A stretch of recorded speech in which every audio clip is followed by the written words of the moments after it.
All right, y'all. It's going to be a video pretty much talking about the importance of getting diagnosed with whatever's going on with your brain. I feel like that is one of the most important things you can do in your life, especially if you're, millennial or even if you're Gen X.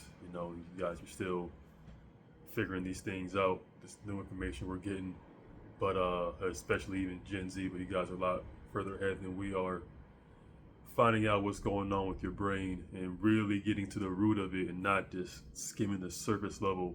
It's going to save you so much time, effort, pain, misunderstandings, because I feel like the reason why, as a society, and this is everywhere, especially in Asian countries, but even in European and Western countries, so many people being neurodivergent, so many people's brains are just wired differently than our ancestors, and we're just doing so many things a little bit unconventionally that is causing so much turmoil, causing a lot of chaos. Chaos is sometimes a good thing. You need a little bit of throw a wrench at things every once in a while, but sometimes we do need to. Well, we as a society, as a collective, as a species of animals, we should get to a better understanding of ourselves every single day and never stop, because nothing is settled. We're learning that now. Every single day things are just being changed, mutated on a daily basis, and our brains are. If you're neurodivergent, they're in year 3,000, and our bodies, a lot of other genetic makeups are still in the past. That's causing so much it's causing a lot of hectic behaviors from people. Things that we're just experiencing and seeing things we've never seen before, and we're not taking it all that well. But that should be expected, since we don't accept change all that well as a species. Most animals don't, but especially if you're autistic, change is it's very scary. And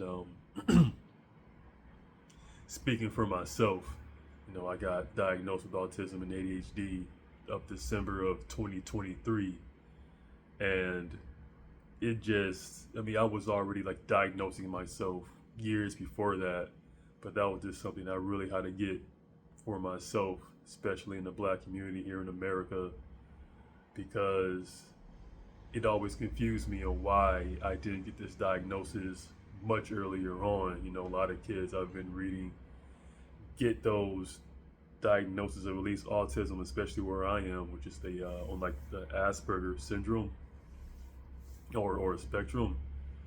If you want to use that label still, some people don't like using it because of the person who was attached to it, but at the same time, I don't like the whole widespread ASD, because this is the main reason why people like me kind of got missed, and my friends and a lot of the kids in my community, because a lot of minorities are just severely underdiagnosed with a lot of things, but especially with our brain and our brain activity, we are just not even close to the more wealthier people in our society, especially the white society, the white demographic.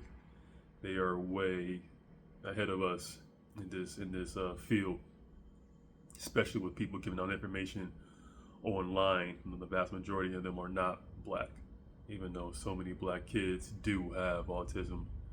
But even then, the boys are severely underdiagnosed, but the women are even more so underdiagnosed, and it's causing so much turmoil. But it's not just a Black thing; it's everyone. It's all over the world. I believe so many more people are neurodivergent in some way, shape, or form. You really can't make it in today's society without being neurodivergent.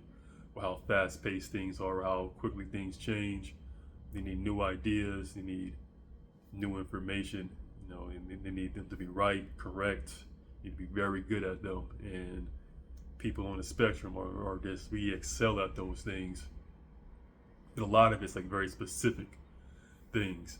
And once you kind of get yourself diagnosed, it doesn't even have to be by an official diagnosis. That cost, hundreds to even thousands of dollars depending on where you live and how many resources you have available to you. It can be very costly, but there's so much free information. That's the reason why I accepted my diagnosis when I officially got it so easily, because of the free information that is available to everyone. And one of these days, I'll put in a lot of stuff that I use in the description of my videos. I know I don't do that. I'm gonna edit these videos a little bit more and more once I kind of spend more time actually on this side of the internet. I'm so off the grid. I don't have any social media that I use, so this is kind of like new to me. But I will get better at it, because I know there's a lot of information a lot of people will want to know and to see to help them get diagnosed, especially from people who don't look autistic like myself. There are still people to this day who don't believe me when I say I have it, because I don't have the typical signs of autism. Even though I have autism and I have ADHD, I probably have dyslexia. I've been switching my B's and my D's the entire life, and even dyspraxia. I have a whole bunch of these different ways of thinking, but the fact that I don't perceive myself as disabled, no one will look at me and think that I was disabled at all. I don't feel disabled. I never felt disabled a day in my life. And that's kind of what's causing a whole lot of people being under or misdiagnosed, because we just think these different ways of thinking are a disability, and they can be a disability if you want to look at it that way, but I don't. And I'll even give you an example. Normally I walk around for my hair, I keep a tie on my arm. So when I'm out reading a book or looking down, eating, I can just tie my hair up with the tie and, be go on with my business. One day I had to go out. I think I had a session. I was going to with some friends, learning how to play guitar, and I couldn't find my band. I'm looking at my arm, it's not there.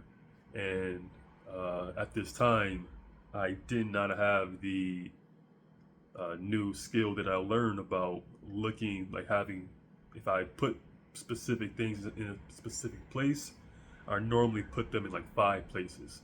So my phone is a good example. I'll either put my phone on the couch, I'll put it on my desk, I'll put it on my little table that I had near my door, I will put it on top of my refrigerator, or I'll put it on my kitchen table.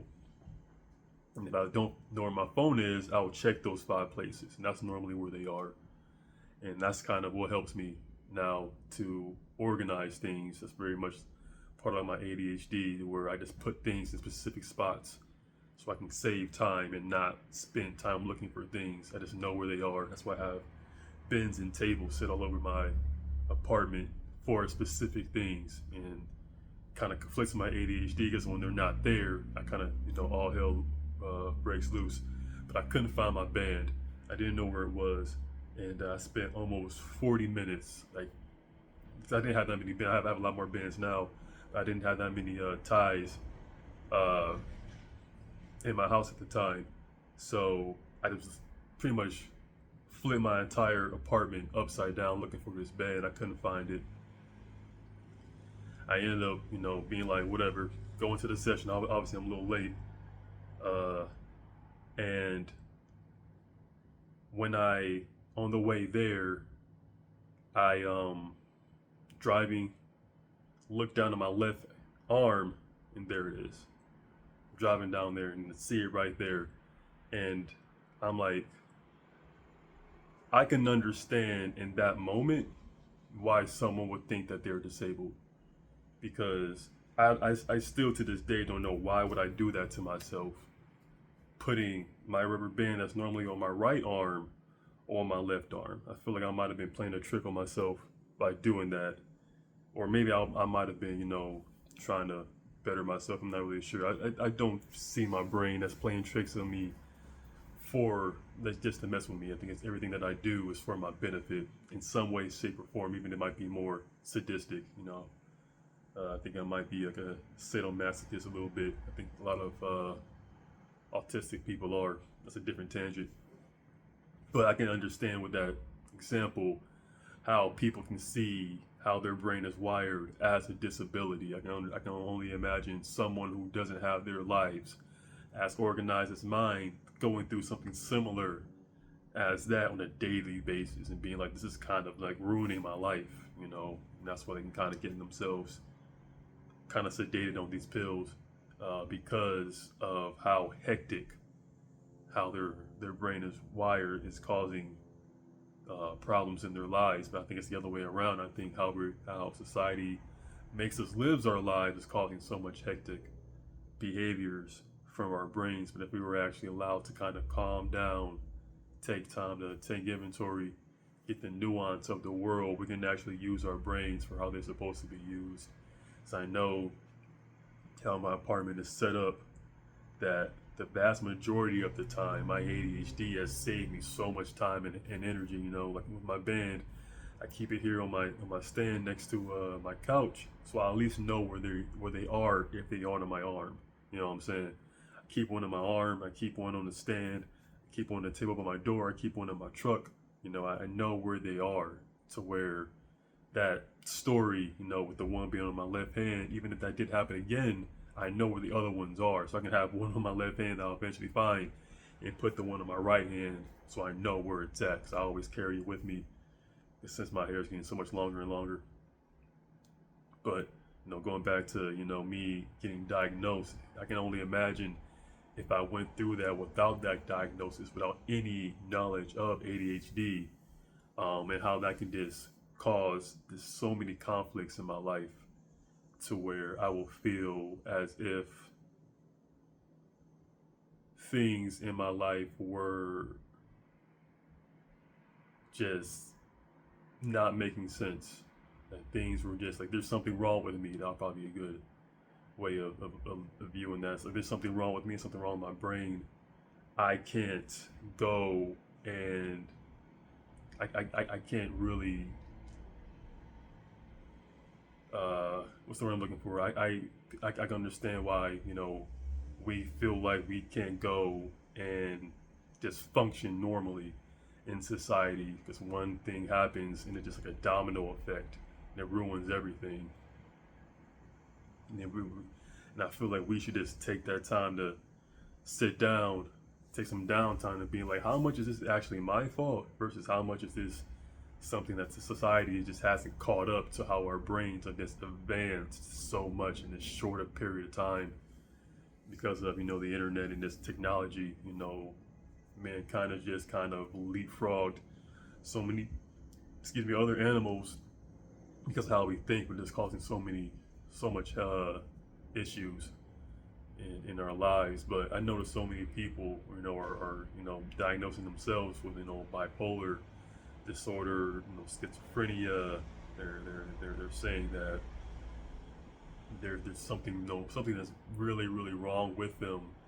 And I believe a lot of those disorders, when I'm reading, what I'm watching, are just byproducts of traumatized people who are neurodivergent, and they did not get to be or weren't in environments that were suited for them. That it caused a whole lot of trauma, and they became someone, or they're becoming someone who is also recognizable to them and also unrecognizable to them, and it's causing a whole lot of issues. You know, I think that's where the depression rates are just rising to, you know, all-time highs, because so many people aren't being the person who they want to be. They're being, you know, put in this box. And with autistic people especially, that is something that is just going to drive us mad. It's going to make us absolutely crazy by not being the people we want to be, because it makes other people more comfortable. That is something that is just, it's really rearing its ugly head right now, where so many people just aren't who they think they should be. And it has nothing to do with them. It's about all the factors that they have no control over, keeping them from being like their best person, their best version of themselves. And I can understand why so many people would be so misunderstood, or they'll be so pissed off because of that. You know what I'm saying? It will really be a issue to so many. It is an issue to so many of us, And the only reason why I have been able to get out of my depression so easily was because I came to that realization that my issue was the fact that not only was I not being the person who I wanted to be, I understood that there were people who were very close to me keeping me from being that person. Because my autism, which gives me a higher learning, it gives me the ability to learn so much and to process so much information all at once, while still, going through my day to day and being able to be productive. That part of my autism gave me that clarity that I needed to understand, like, this isn't right. What's going on to me right now isn't what I want. How people are treating me isn't what I want, and I should not be grateful or happy for any of this. This is not what I asked for. I am not being treated the way that I want to be treated. I do not like how other people are treating people how they want to be treated. And so many of us see this. And that's why, friendships or relationships are so few and far between, especially long-term ones, because we just see how flawed we are as a species. We see how animalistic we can be as a species, and it's causing a whole lot of, like I said, turmoil, a lot of trauma. It's a lot of process to understand, how men truly are, how women truly are, how friends truly are, how our spouses are truly are, how our children truly are.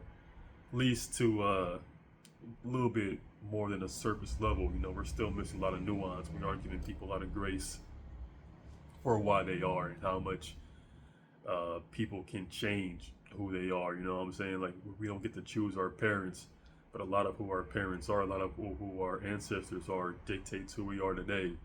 So you can't really be like, oh, I'm a good person because I worked on X, Y, and Z. You're a good person in societal standings because of who you came from and where you were born.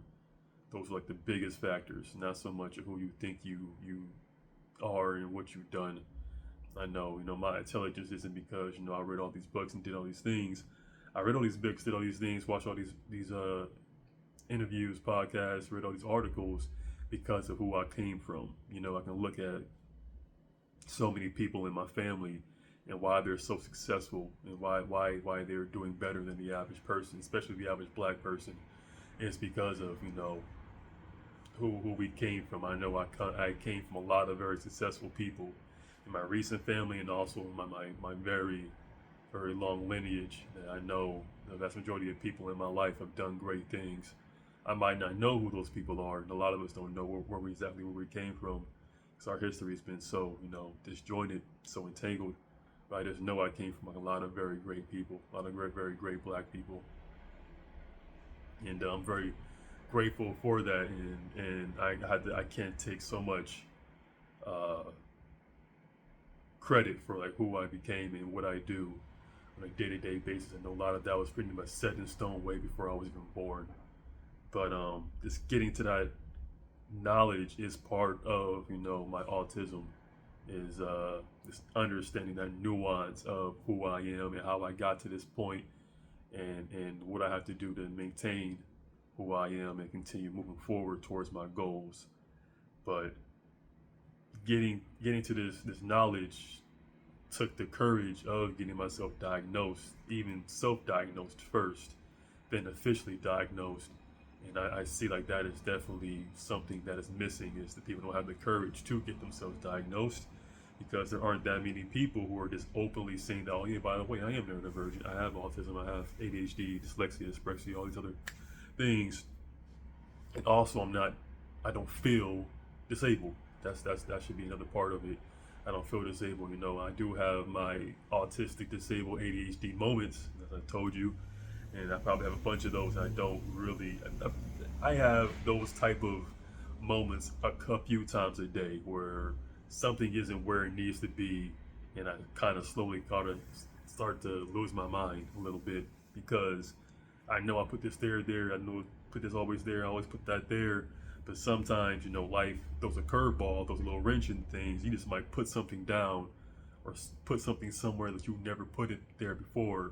just because the phone rang or someone's talking to you or just something happened that was out of your control, and you had to give yourself that grace, being like, this isn't because I'm disabled, it's because of I don't get to control everything in my environment. You know what I'm saying? That's a part of that nuance of that's missing, especially when you have autism. You're just missing that nuance. Everything's black and white. Everything's right or wrong, good and evil. There's no in between. We can definitely get caught up in that. And when so many people just walking around undiagnosed, even though they're very successful, all great, physicians and musicians, artists, engineers, they all have to be on the spectrum of the autism spectrum and have ADHD to be very, very good at their jobs. Because like what Temple Grandin, wrote in a few of her books, we are very, very mechanically inclined. A lot of us very good with our hands, and if you have like very good spatial awareness, very good at pattern recognition, while also being very handy, you can be like some of the best engineers in the world, best physicians, best surgeons, best artists, drawing wise, and even playing instruments. Just everything that has to do with, those three things, you're going to excel at those things. And that's why the vast majority, like I said, artists, talking about musicians, singers, rappers, painters, sculptors, they have to be on the spectrum to be that good. You know what I'm saying? You have to process so much of that information at such a young age that is going to just give you such a leg up on other people. Plus, you having other genetic advantages over people as well. That's why so many artists, athletes, physicians, musicians, all those people are also conventionally attractive. There is a correlation between being a conventionally attractive and having higher intelligence, but not a huge one. But there is evidence for that, so that makes a lot of sense why most people that you see on TV or pretty much anywhere on the social media are conventionally attractive because they have that advantage over other people who aren't. But that's everything's on the spectrum. People who aren't conventionally attractive can be great musicians, all other things. So, but when so many of those people, who are very successful, have a lot of fame, aren't diagnosed, at least not officially diagnosed, and aren't actually going out and telling people what they have, that's causing a lot of this. That's not causing. I shouldn't say that, but that's it's keeping people from that information. If people knew how widespread being neurodivergent actually is, the numbers are just so underreported. I remember someone telling me like 3% of people have ADHD, and I'm like, that can't even be remotely true. That does not jive with what reality actually is. They need to add like at least another zero in the back of that 3, because that's the least amount. That's like the lowest I will accept. 30% of people have ADHD. I will somewhat accept that, even though I think it's way more people than that have it. Like I said, especially like in more Eastern countries as well, they seem to be very neurodivergent with the lack of eye contact, the verbal difficulties that they have. It doesn't seem like it, but they actually do have a little bit of verbal difficulties. Not being able to communicate all that well, not that conventionally well, traditionally well. You have to kind of communicate in different ways, but I believe, going back to after my tangent, it's causing so much turmoil with relationships and building connections, because not only people want to create as many connections as they can. It's just what you've been through, what you've learned, how much you've processed is going to make it a little bit more difficult getting to that point, because of how our brains are wired, and a lot of us, especially us on the spectrum of ADHD, about autism, just have this very black and white thinking.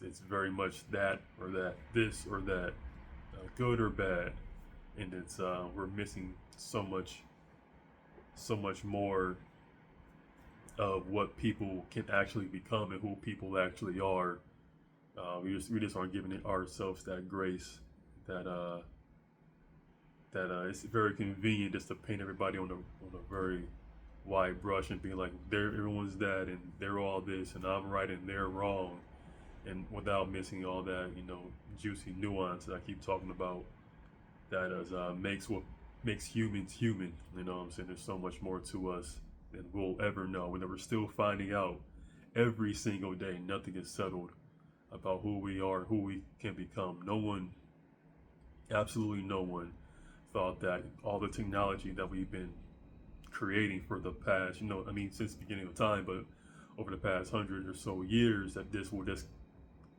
massively boost our intelligence, our collective intelligence as a species. Like, no one knew what that would do with the television, the radio, the light bulb, fire, the wheel, just so many things. The internet, just kind of this skyrocket our intelligence, that there's just so many other things that are just kind of being left behind, and we're just slowly kind of getting to that point. But like I said, with the autism, so many people have it without knowing it and not liking that change. We're being so black and white about not liking changes, not liking changes within like our environment. Like, we don't like changes within ourselves. You know what I'm saying? Like, people are very, very hesitant to change themselves when they're so used to being who they are, even if who they think they are, isn't getting them the results that they're looking for. That painful change of changing that behavior is causing people so much of their lives, and by the time they realize it, they can be well into the 50s, 60s, 70s. It's like, I'm so used to being this way and doing things the way that I've been doing it. Why the hell should I change now? Is that even possible? What are there resources for a 60-year-old newly neurodivergent person to change who they are for like the last few decades that they have on this planet? It's something that we as a collective definitely need to start embracing more. Are these differences, no matter how painful they are. I'll start documenting how painful it was for me, making videos about my journal entries, and it even has like some older videos I never really posted from a year or so ago, kind of like showing like the transformation that I've been going through, the pain that I've been going through as well, which therapy has definitely helped tap into my emotions. A lot of people think that people with autism don't empathize, which, there's truth to that, but also on the other side of the spectrum, a lot of us empathize so much that it becomes overwhelming, and we kind of don't even know what to do with those emotions because we just feel them so intensely. But that's another miscommunication, misnomer, especially nowadays. But even like with eye contact, a lot of people think that if you make eye contact, you don't have it. Not true at all. I'm not even sure where that even started from, but I think there's like genetic components to that misinformation about people with autism. I've always been able to maintain autism eye contact, but if I'm so overwhelmed with information that I'm receiving, information that I'm giving, things that I'm kind of processing with my other senses, I might not be willing to make eye contact, especially when I'm thinking about something else. I might need to look away, because if I look at your face and looking at your eyes, I'm processing your face, I'm processing your emotions, I'm processing what you're going through, and that might just throw off what I'm thinking right then and there, or where I'm going, and I might just forget what I'm talking about. So I definitely don't take that as a telltale sign, even. But if you do, I think I might say this in another video, watch other people and see how long they actually stare at the camera versus looking away, looking over there, looking over there, looking over there. Even if just like what I'm doing now, it's looking just off the side of the eye of the camera. That's like a clear sign to me that that person might be neurodivergent. But it's just been so normalized for people not to stare directly into the camera. That's very much like old media with television and news. They're the ones who are just constantly staring at the camera, even though a lot of those people might be neurodivergent as well, but they were just taught that you have to do this the entire time. There's no looking away, no matter if there's something happening like way over there, or you just kind of feel more comfortable not actually looking directly at something right in the eye, because you're just processing so much uh, it's becoming more and more normalized where you can't get away with this not looking directly into the camera, but it is still the norm. So people still who look directly into the camera will get more of those eyes because of the demographics and all that. But off my tangent again and getting back into just making sure we all find a way of getting diagnosed in one way, shape, or form, especially minorities, especially black men and women, Latinos, uh, and Asians. We all definitely have the least amount of resources available to us, and I think the main ones is we just don't have that many people representing us. That's like the main one. So many people who are least known to have autism, ADHD, aren't minorities, or at least not non-white minorities. I know women are considered minorities too, but white people are pretty much in the forefront of the neurodivergent movement, which is cool, which is helping them get diagnosed. But the rest of us, we're not following suit because we just don't have that representation to that extent. But it's getting better and better. So many characters in shows and movies and different media, they're becoming more and more accepted, and we're seeing more alternative versions of people that we haven't seen in media for a long time or ever even. So we're definitely making progress. We're doing a lot, and I want to commend all those people who are making those historic changes that we need to see. And I just want to be a part of that, and I want to also create a space for people to where they can feel comfortable about telling people that they're neurodivergent, but not completely getting engulfed in that label. I don't really go around telling everyone that I have autism or ADHD. I do tell people I just don't really make it too much of who I am, because I know there's so many different things about me that that supersede that. Well, like I said, it's 30% of my body. The way that I look at it, 30% of my body is my brain. There's other parts of my body that have little to no bearings on ADHD. My brain controls my body, but it didn't control like how tall I would be, what my race would be, and all the other different things. There's other different genetic materials that were all kind of collaged together that make me who I am. But yeah, I just see so much of the disconnect in today's society. It's because so many of us are neurodivergent. We don't know we're neurodivergent. We don't know the steps that we have to take to better ourselves as neurodivergent people, to avoid all these pitfalls of becoming overstimulated, overwhelmed, being misunderstood, being labeled something that we're not. Especially if you're neurodivergent and you're conventionally attractive, you're just kind of just never really you're going to struggle, I should say, with being accepted in these spaces because you don't present as neurodivergent. That's something that we're all facing. I think of what's her face. No disrespect. I think Amanda Seals. She was constantly being, after that Club Shay Shay interview, people were just not accepting her neurodivergent diagnosis, even though I can just tell because of the research I've done that she is very clearly neurodivergent, very, very clearly neurodivergent. But since she doesn't have those traditional signs of it, because she grew up in entertainment, she grew up acting a certain type of way, so her neurodivergent traits aren't as traditionally seen as other people's. So people don't even see Shannon Sharp's neurodivergent traits as well, or pretty much a lot of people in the entertainment industry. They don't really notice their traits, but once you kind of get that knowledge that is available to us, most of which is free, you'll be able to see more and more neurodivergent people, and we can understand why depression, anxiety is on the rise, why people get addicted to certain things. Addiction is on the rise as well, and people can be addicted to anything or anyone. I'm definitely noticing that people are becoming addicted to people.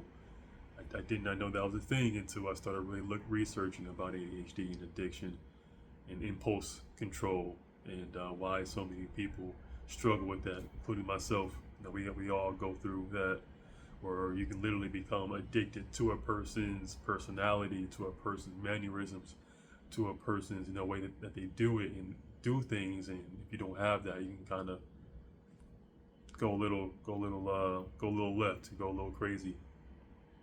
We don't like using that word. No, none of us are crazy. We're just kind of misunderstood. But getting to a bigger understanding of that addiction and why so many people are addicted to so many things. I have a lot of things I'm addicted to, or have like addictive personalities. It's something that's widespread. With especially with all the gambling going on in sports. I'll make a video about how I absolutely despise all the sports betting that's going on right now, and how the leagues are kind of allowing it to happen. I shouldn't say despise. I'm just very disappointed in it, but it has to happen. There's always darkest before they dawn, like I said. We're going to have to go through this growing pains of seeing how detrimental this is going to be to all of our sports that we love, and the entertainment is in general. But that's a different tangent for a different video. But long story short, to wrap up this video, we all need to just get ourselves diagnosed as soon as possible, and that would just solve so many of our interpersonal traumas and turmoils that are kind of going on in our lives. And I know the more that I tell people that I'm neurodivergent, that I have ADHD and all those things, autism, it will make it easier for us all to connect and understand why we do the things that we do, so we can give not only ourselves but other people the grace that they need to be comfortable being themselves. Because that is when we're really going to start connecting. And once that happens, I promise you, like in the next 10 years, we're going to be living in like the best time. You know what I'm saying? People love to talk about how great the 2010s were, and they were great if you look back at them. The 2020s and the 2030s are going to be even better. I just know they are. I feel it. It's just right now, COVID kind of expedited, the bad times. But trust me, it's going to get so much better once we all figure out that we're neurodivergent. We're all going to get past all this resentment that we have for each other, because we have all this new knowledge of who we are as people, and how animalistic and selfish and one-sided, and all these negative traits that we're all seeing. We're all going to get past it, because our brains are just wired to see the negative and hyper focus on the negative. But once we kind of realize that doing that long term is just going to make us miserable, and we gotta have to like get past all that negative and get to the positive, there's going to be so much this greatness going around everywhere, and we're all just going to be living like the best time in human history. And we already are. Like every day is the best time. We are all living the best timeline. I definitely don't want to be living in tomorrow. I mean, yesterday I want to be living in tomorrow. Tomorrow's going to be great, but this is kind of the steps we got to take to get to that greatness, because we're all on that path. Especially if all of us neurodivergent people, we're all going to this bigger and better things. We just gotta get past these growing pains and really get to a better understanding of ourselves. And I think it starts with our brains and working our way out, working our way down to figure out who we are. You know what I'm saying? I think I talked about like melanin and what that means to people, and even not having it, is also a blessing. And seeing, all the things each race and gender has to offer to each other. We're getting to that point. We just gotta get past this really negative nastiness that we all have within ourselves to get to those blessings. So we're a few years away. I think this next presidency is going to be like the last bit of the negative nastiness, and then what comes from that is going to be a blessing. It's going to be a beautiful thing. But we all just gonna take it day by day, give ourselves some grace, give ourselves the blessings that we deserve, start loving ourselves. And I think I made a video about that. Check it out if you want. And like I said in my previous video, I'm going to be more engaged. If you guys want to leave some comments, I'll definitely be replying to them and being more active. So that's all I got on this little rambling session. Get out of here.